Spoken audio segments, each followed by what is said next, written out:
right, are they ready to bury the chainsaw? Elon Musk offering a late-night apology to President Trump after a nasty public feud over the Republican spending bill. I don't know if you guys heard about this. It spilled out into the public last week and through the weekend. So at 3:04 a.m., the world's richest man, I was actually on my way to work, posted on X, quote, "I regret some of my posts about President Trump last week.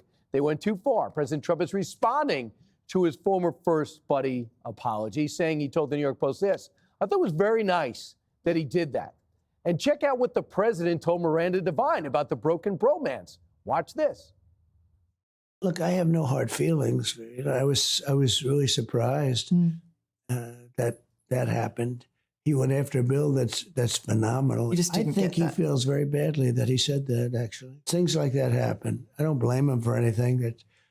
I was a little disappointed.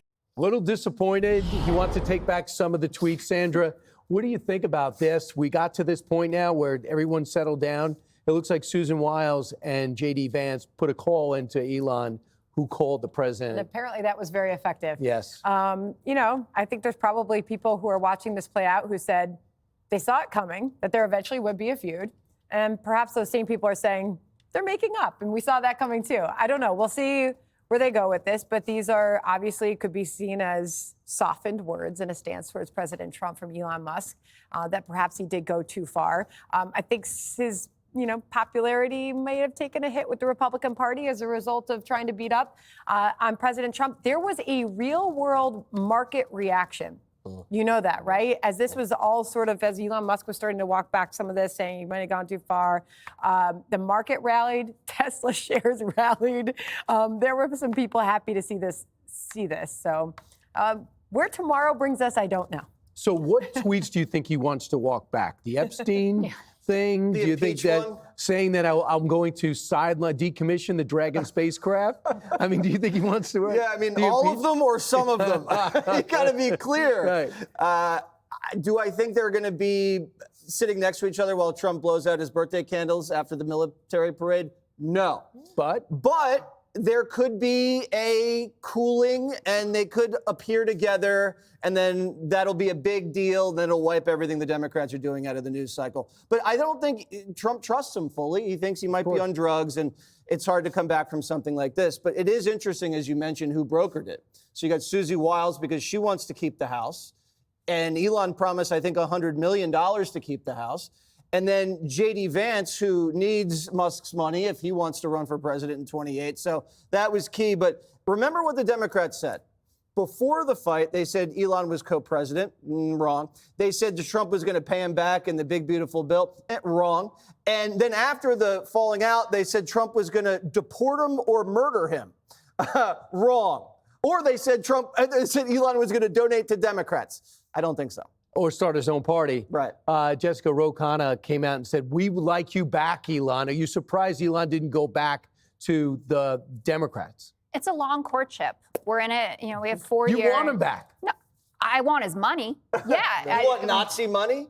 It's not You Nazi called him a money. Nazi for He's a not year. even a sympathizer. No, I did not. No, but Clean your record, people play did. the tape. Some of my people did, and There's very fine, specific. There's fine people on both Nazis sides. are a special category, which he does not fall into. I think he would like to keep the tweets about the big, beautiful bill and cancel out Epstein Island and all the stuff that was personal. It was super ugly for that to be happening in such a public forum.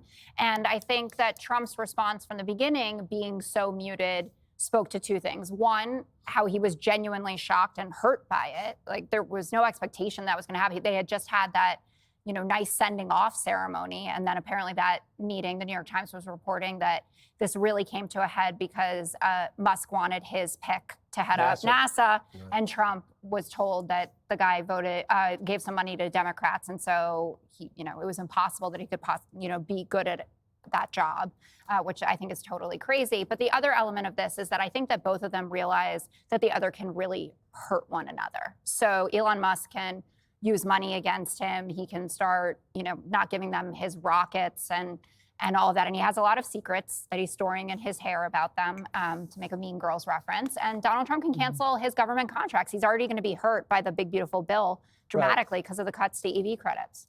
So Paul, the one thing is, I think what bothered President Trump, I don't think his feelings get hurt at this point, but I think what bothered him most is the attack on the bill. And he wants him to cease and desist on that. Remember, he blew up the debt ceiling deal they had. Yeah. And Speaker Johnson tried to talk him off the cliff to say politics is different than running SpaceX. And he didn't seem to, as smart as he is, he doesn't seem to get it when it comes to legislation. No, he doesn't. And, there's an old Irish saying, fast friends make fast enemies, right? And you could see this coming, as you're saying, Sandrine. And if Sounds you had more the wit, Italian. if you had the wit to play the market on this, you could have made a fortune. But that said, very clearly, the difference here is, let's say Donald Trump 2020 to Donald Trump now. What's the distinction? What's the difference? Well, he's been blooded, right? He went through in 2020 all the kind of stuff Can't that hurt we his see with feelings, the riots and everything else. What he learned the first time around is that the power of the presidency isn't plenary. It isn't complete. You're not an emperor, despite what the left says. They think he's an emperor. They're both CEOs. They're both used to saying, when I say jump, you say how high, right? And planet Earth isn't big enough for those two egos, so you knew it was going to happen.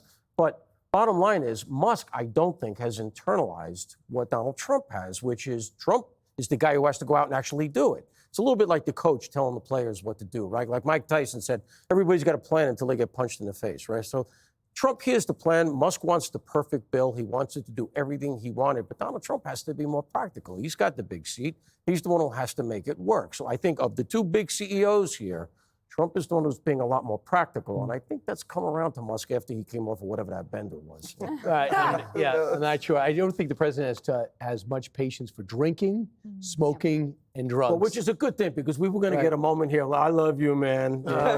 So thank God for that. Absolutely. All right. So let me tell you what's coming up next, being that we want to stick with the format. Am I correct? Yes. Yeah. All right. 36 minutes after the top of the hour, Simone Biles apologizes after her feud with Riley Gaines. Hear what the star swimmer had to say in response.